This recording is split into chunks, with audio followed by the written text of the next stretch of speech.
In the 14th century, if you wanted to build a financial empire, you had to risk a fate worse than bankruptcy. According to the poets of the day, moneymakers were destined to sit eternally in the burning sands of the seventh circle of hell. This threat loomed just as Europe's economy was disintegrating. By the 1340s, dominant banking superpowers like the Bardi and Peruzzi collapsed under royal defaults. Then came the Black Death. In cities like Florence, the population plummeted from 95,000 to just 40,000 in a few decades, leaving a massive vacuum in the market for international credit. Giovanni di Bicci de' Medici saw opportunity in this wreckage. He recognized that while the population had shrunk, the survivors were hungry for the luxury goods of a burgeoning international trade. To move wool, silk, and spices across the continent, merchants needed massive amounts of liquidity, but Giovanni was blocked by canon law. The Roman Catholic Church strictly forbade charging interest on loans, defining it as the mortal sin of usury. To openly lend money for a return was to invite excommunication and the total destruction of your reputation. Because the Medici could not legally break the church's rules, they had to redesign the mechanics of the transaction. They didn't just find a loophole, they altered the definition of money itself. Their first major innovation was the cambiale, or bill of exchange. Officially, they stopped issuing loans. Instead, they rebranded these transactions as foreign exchange trades, a practice the church considered permissible. This worked by exploiting distance between trade hubs. Instead of signing a loan contract in Florence, an English merchant would receive gold florins locally and sign a bill promising to repay the amount in English sterling at a future date in London. This chart explains how the profit was made. The Medici calculated the future exchange rate to include a hidden commission, effectively embedding the cost of capital into the transfer of the currency. This arbitrage model generated returns between 7% and 28%, all without using the word interest. Because the payout happened in a different city and a different currency, the transaction was legally defined as a trade rather than a debt. It rendered the bank's profits immune to the definition of usury. By hiding credit inside the spatial and temporal transfer of money, the Medici successfully uncoupled their capital growth from the stigma of sin.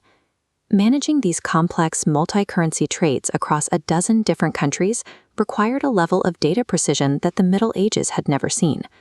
Narrative-based ledgers, essentially just long stories about who owed what, could no longer track the bank's exposure. The bank solved this by institutionalizing double-entry bookkeeping. Every transaction required a balancing debit and a credit. This created a mathematically closed system where the ledger had to remain in a perpetual verifiable balance. Assets always equaled liabilities plus equity. This precision did more than just prevent errors. It built a level of confidence that allowed the Medici to expand. It gave the family a high-fidelity data stream of their firm's financial health, making internal fraud almost impossible to hide. To protect this wealth from localized shocks, they invented the predecessor to the modern holding company. The bank wasn't one single entity, but an entirely decentralized network of autonomous branches, just like this one in Bruges. Each branch was its own legal entity with independent capital. This compartmentalization ensured that if the London or Bruges branch faced a catastrophic default from King's, the financial contagion could not spread to the parent company in Florence. Despite these clever accounting fictions, the psychological weight of their wealth remained. As Cosimo the Elder aged, his severe bouts of gout were matched by a preoccupation with his mortality and the looming threat of divine judgment. He turned to a process we might call guilt laundering. Cosimo initiated a calculated campaign of civic and religious philanthropy, spending roughly 600,000 gold florins, the modern equivalent of $500 million, to buy spiritual expiation through art and architecture. The bank's massive liquidity funded the physical realization of the Renaissance. This included the capital necessary for Filippo Brunelleschi to complete the Duomo, an engineering feat that had sat completely unfinished for a century because no one else could afford the massive risk.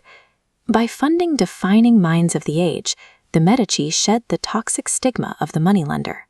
When they commissioned Donatello's David, they were purchasing a new visual vocabulary for their family, positioning themselves as the righteous defenders of the Florentine Republic. cultural patronage was not charity. It transmuted fragile liquid wealth into social capital, a soft power that built an immortal dynasty. The bank eventually fell in 1494. Lorenzo the Magnificent, though a brilliant patron, lacked the mercantile discipline of his ancestors. He failed to audit his branch managers and abandoned the rule against lending to kings, leading to catastrophic defaults that wiped out the bank's liquidity.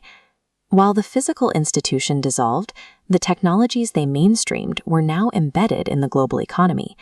The Medici didn't just fund the Renaissance, they drafted the blueprint for the modern financial world. Their branch network is the direct ancestor to modern banking as a service, allowing discrete entities to share a single source of financial truth. Even blockchain follows Medici logic. Like the double-entry ledger created immutable records without moving physical gold, distributed ledgers use math to validate decentralized transactions.